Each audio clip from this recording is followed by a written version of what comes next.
రాగమంజరి మాయమ్మ పేరు తలవనోళ్ళు లేరు మేస్తిరి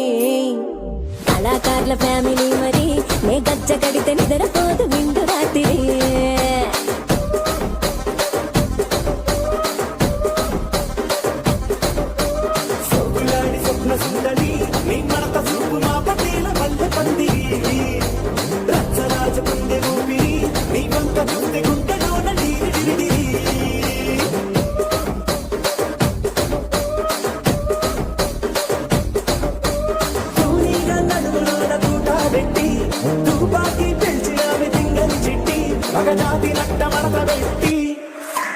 ఆ కుర్చీని మార్చబెట్టి